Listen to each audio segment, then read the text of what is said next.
Então, vamos lá. Vamos agora falar de agravos. Nós já temos uma aula sobre, aliás, duas aulas sobre agravo de instrumento e agravo retido, não é isso? 3 aulas, né? Salvo engano, são 3 videoaulas de agravo de instrumento e agravo retido. Temos agora a necessidade de explicar os outros agravos do processo civil e do processo penal, ok? Então vamos falar dos agravos. Vou começar com a introdução, né? O agravo, gente, ele não é um tipo de recurso novo no Brasil. Ele foi originário do direito português e, caso vocês não saibam, já figurava nas ordenações afoncinas, manuelinas e filipinas, né? No processo penal, os agravos de instrumento e de petição foram substituídos pelo recurso em sentido estrito. Muita gente não sabe, mas no processo penal existiu o agravo de instrumento no processo penal e o agravo de petição no processo penal. E esses agravos, eles foram substituídos, né, pelo recurso em sentido estrito e foram substituídos pelo que o recurso em sentido estrito substituiu os dois recursos. Então, que foi então revogado pela Lei 8.658, de 26 de 5 de 93, e um recurso também nominado com as características de agravo previsto no artigo 625, parágrafo 3º.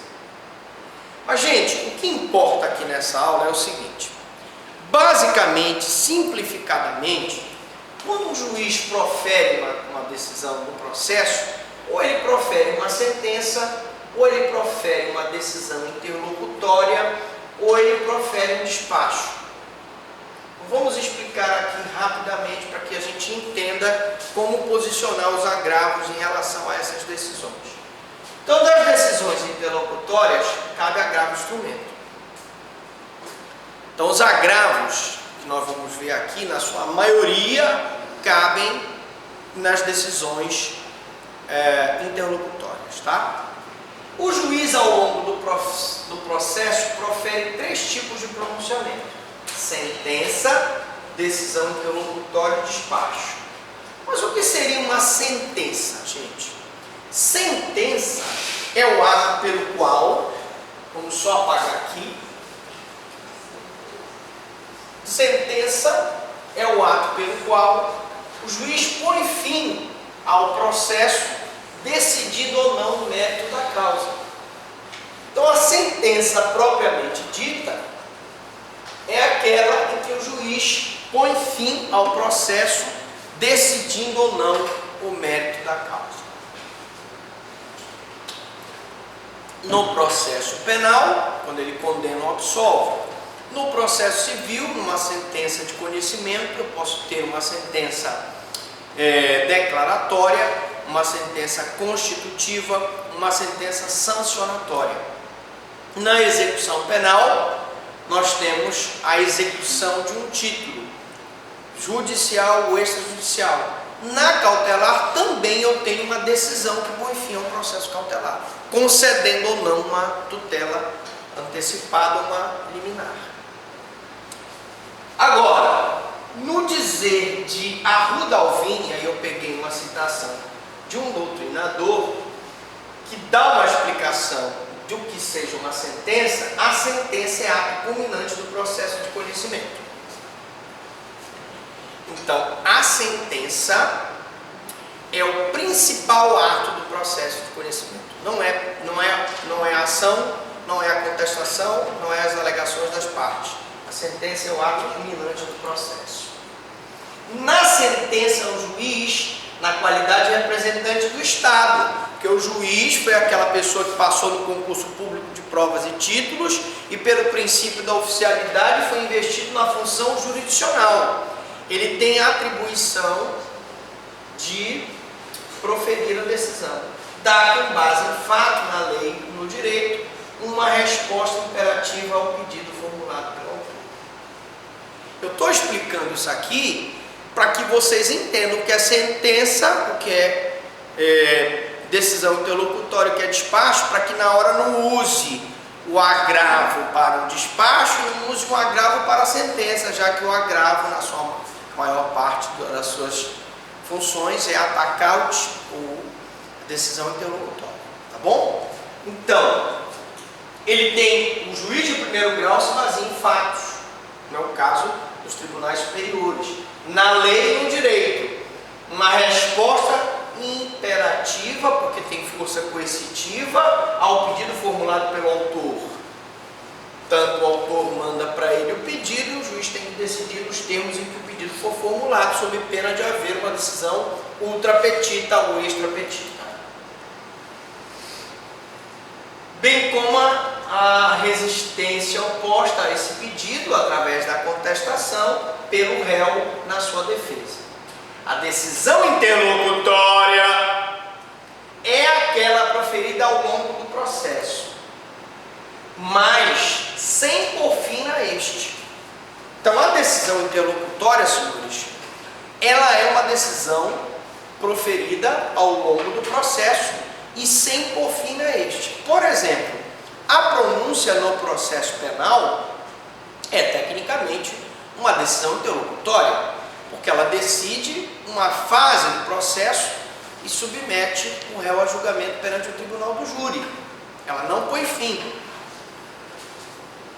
Segundo Carlos Alberto Bittar, a decisão interlocutória é o ato pelo qual o juiz, no curso do processo, resolve questão incidente. Quais seriam as questões incidentes? Uma decisão, por exemplo, sobre oitiva de testemunha, uma decisão, por exemplo, sobre realização daquela perícia, uma decisão, por exemplo, de realização de uma vistoria judicial. Tudo isso é uma decisão que resolve uma questão incidente. Apresenta como característica própria a de decidir questão processual intercorrente, isto é, decisão que não tenha caráter extintivo para o processo tomado como um todo. Se a decisão tiver caráter extintivo, com aquelas decisões de extinção do processo sem julgamento do mérito no processo civil, ela não é decisão interlocutória, ela é sentença. Mas apenas para determinado ato judicial. E por fim, o despacho, também chamado despacho de mero expediente, é todo e qualquer ato ordinatório do juiz, destinado apenas ao andamento do processo sem nada a decidir. Ele manda, por exemplo, autuar, ele manda, por exemplo, numerar, ele manda, por exemplo, juntar documentos ao processo. Isso são atos que são classificados como despacho de mero expediente. Então, cabe agravo de qualquer decisão interlocutória sem limitação de qualidade ou quantidade. Ah, professor, mas tem limitação do agravo? Na minha decisão cabia um agravo instrumento, eu podia ter usado o agravo retido, eu podia ter usado o agravinho, eu podia ter usado o agravo regimental. Não existe restrição de qualidade ou quantidade que resolva a questão incidente surgida no curso do processo sem colocar a termo a demanda. Então, todo esse fundamento foi buscado para dizer que o agravo, nós vamos ver aqui os agravos, são vários tipos, eles se aplicam em decisões interlocutórias, sem limitação de quantidade ou qualidade, que resolvem questões incidentes surgidas no curso do processo e que não dão termo, fim à demanda. Modalidade de agravo. Então vamos lá. Modalidade de agravo. Sob a denominação genérica de agravo, o Código de Processo Civil passou a disciplinar 3 modalidades distintas, subordinadas a procedimentos específicos. Então, vocês veem que hora a gente cita o Código de Processo Civil, outra hora cita o Código de Processo Penal, porque nós vamos ver os agravos tanto no processo civil quanto no processo penal. E eu espero que a aula tenha sido feita com aquele upgrade no sentido de abranger tudo sobre agravos. Então vamos lá. Primeiro vamos falar do nosso velho e conhecido agravo de instrumento, né? O agravo de instrumento, ele é um recurso cabível nas decisões interlocutórias dos juízos de primeiro grau, artigo 522, caput, segunda parte do Código de Processo Civil. E das decisões que, na instância aquo, neguem seguimento aos recursos ordinário constitucional, extraordinário e especial. Senhores, toda e qualquer decisão interlocutória no processo civil cabe agravo de instrumento. O agravo de instrumento, ele cabe de decisões interlocutórias, não cabe de despacho e nem de sentenças. Ele não só cabe de decisões interlocutórias como indeferimento de testemunho e indeferimento de perícia, como também ele cabe toda vez que o juiz de primeiro grau não der seguimento ao recurso ordinário constitucional ou ao recurso extraordinário ou ao recurso especial. Então, no processo penal, nós temos a carta testemunhável como forma de dar seguimento ao recurso. No processo civil, nós temos o agravo de instrumento. Aliás, mesmo no processo penal, quando se tratar de recurso extraordinário e recurso especial, eu vou usar o agravo de instrumento a nível de Supremo Tribunal e a nível de STJ. Diga. Quando no processo civil a regra não é o agravo refletido, porque no 522 fala assim: nas decisões interlocutórias caberá agravo no prazo de 10 dias na forma retida, salvo quando se tratar decisão suscetível de causar a parte lesão grave de difícil reparação, bem como nos casos de inadmissão da apelação e nos relativos aos efeitos em que a apelação é recebida, quando será admitida a sua interposição por instrumento. Não. A regra é o agravo de instrumento. Você só usa... Pergunta é, a regra é o agravo retido ou o agravo de instrumento? Você só usa o agravo retido em situações em que você não quer obstar o segmento do processo, não lhe é conveniente obstar, e que você vai usar o agravo retido como preliminar da apelação. Então, por exemplo, o juiz indeferiu a tua testemunha, aquela testemunha é importante. O juiz indeferiu aquela perícia é importante. Só que você não quer entrar com agravo de instrumento naquele momento, porque isso vai gerar uma suspensão da instrução processual, porque até que o agravo seja julgado, e se o desembargador, o relator, der o efeito suspensivo no agravo de instrumento, aquela instrução fica parada. Então você entra com agravo retido, dizendo do seu inconformismo pela não oitiva da testemunha, pela não realização daquela perícia, e se, e somente se, no final, você perder a causa, é que você vai entrar com a apelação e vai usar os argumentos do teu agravo retido como preliminar de apelação. Ok? Portanto, a regra é agravo de instrumento. Nós vamos ver o agravo retido aqui. Vamos ver já já. Vamos continuar. Agravo de instrumento. A Lei 3.396 de 2 de 6 de 58 criou o agravo de instrumento, artigo 6º, e o Supremo previu em seu regimento interno este recurso e criou o agravo regimental. No STJ, após a Constituição de 88, que foi quem criou o STJ, foi editado o RISTJ, Regimento Interno do STJ, do Superior Tribunal de Justiça, de novo, RISTJ, Regimento Interno do Superior Tribunal de Justiça, que se refere ao agravo de instrumento e ao agravo regimental. Então, continua nos próprios regimentos do Tribunal, do Supremo e do STJ, é o agravo de instrumento. cabe o agravo de instrumento da denegação do recurso extraordinário do recurso especial. Artigo 28 caput do regimento. Se vocês quiserem depois, vocês podem dar uma olhadinha no regimento do Supremo na internet, no regimento do STJ, e fazer uma verificação desses artigos aqui.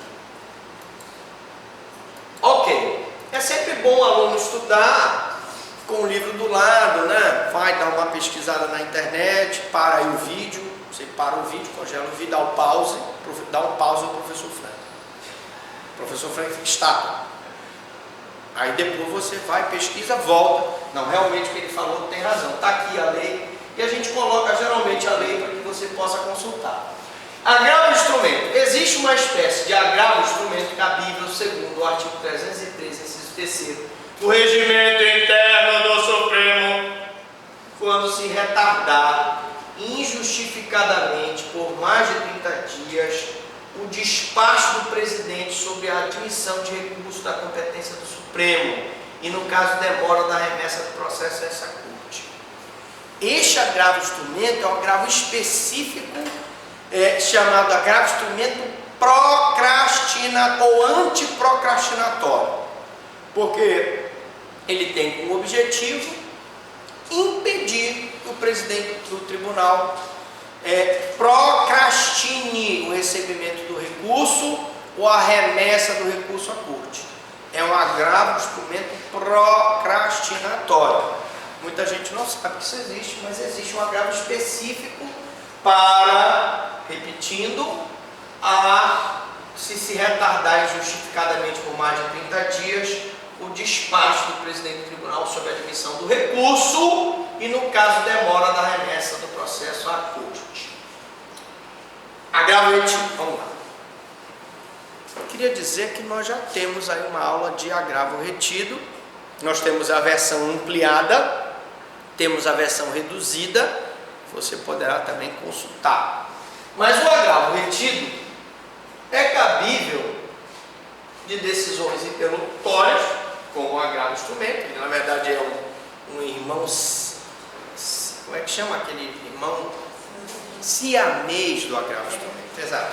Irmão siamês, estão grudadinhos.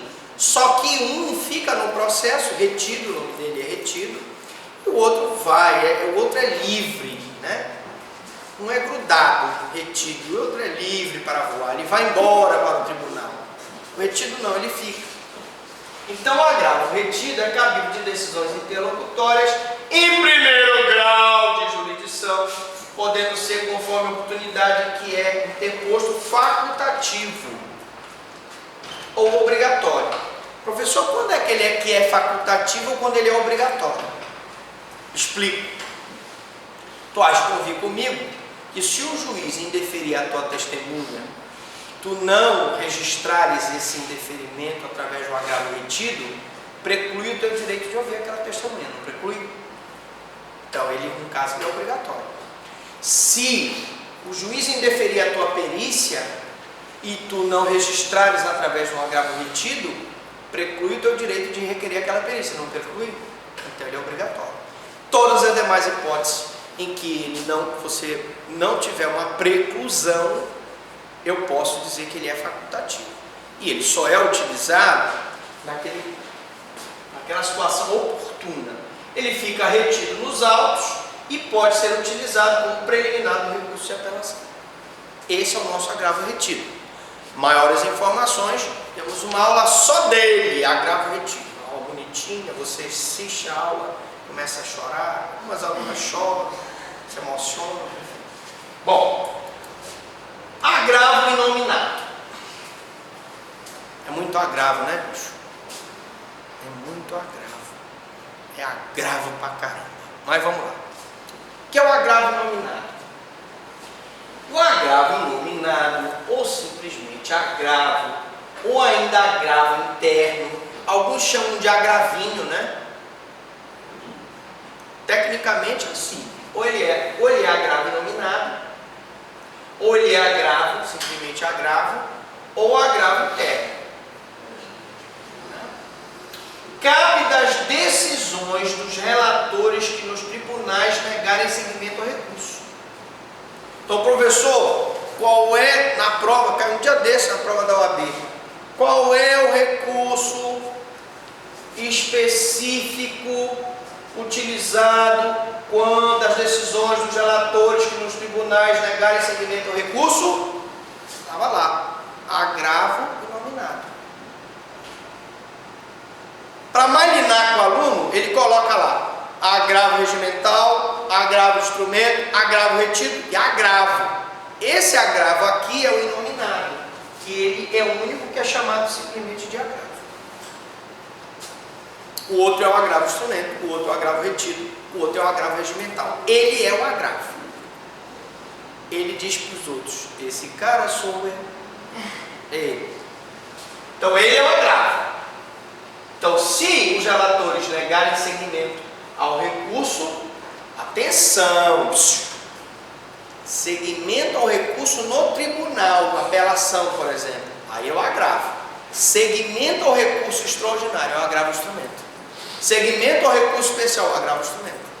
Porque isso está no regimento interno do Supremo Tribunal Federal e no regimento interno do STJ. Tá bom?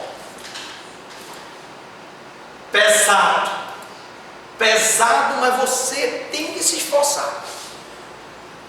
Todo esforço no final tem a recompensa. Você agora se sente cansado assistindo essa aula.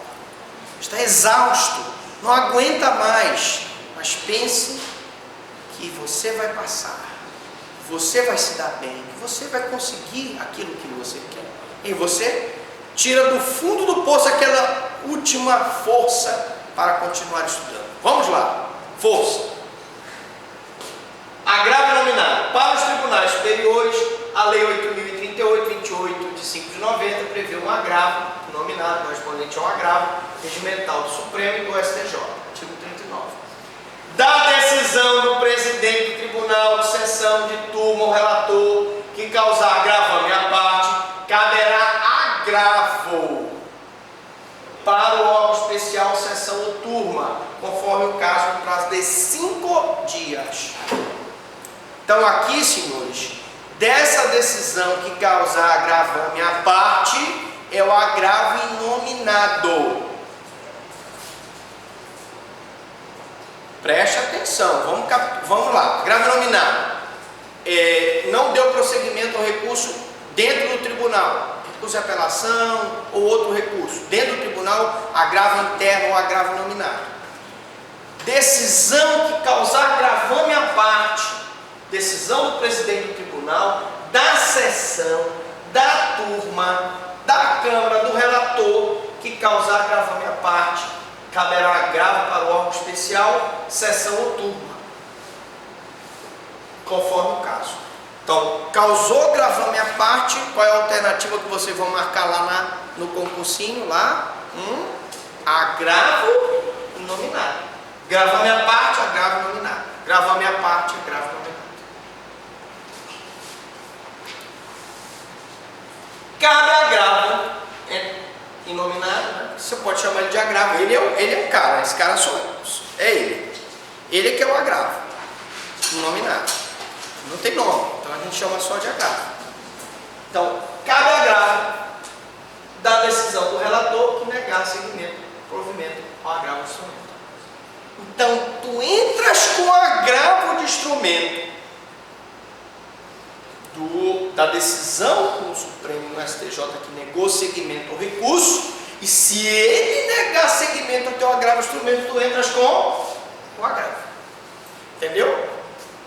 Entendeu? Repetindo, você entrou com agravo de instrumento no Supremo Tribunal, no STJ para dar seguimento ao recurso especial, no Supremo para dar seguimento ao recurso extraordinário. Perdeu o agravo de instrumento, já tem um agravo nominado. Então ele é o cara, ele está, se tudo falhar, ele está acima até do agravo de instrumento. Agravo nominado também prevalece o agravo nominado, cabível no caso de deferimento in limine do relator do requerimento rescisória. Você pediu uma ação rescisória para rescindir aquele julgado no prazo legal de 2 anos, antes de 2 anos, após o trânsito de julgado da sentença. Você pede uma liminar e essa liminar é indeferida em limine pelo relator do requerimento. Dessa decisão cabe agravo nominado. Mais uma hipótese. Você ia perguntar? Pode não. Quando é inadmitido, por exemplo, o recurso, eu entro com agravo de instrumento. Esse agravo de instrumento, ele vai, se for relator, por exemplo, quem não admitiu, esse agravo nominado, ele vai para quem decidir? Ele retorna para o primeiro? Olha só, no caso do agravo de instrumento que foi indeferido no Supremo, um ministro indeferiu. O agravo inominado vai para, no caso do STJ, para turma ou para sessão. Não vai ser só um, o agravo, o relator indeferiu o segmento do recurso de agravo de instrumento. Daquela decisão que indeferiu o agravo de instrumento, cabe o agravo nominado para uma sessão, uma turma. Não será mais um só que vai decidir. Vai ser aquela turma ou aquela sessão que vai decidir. Tá?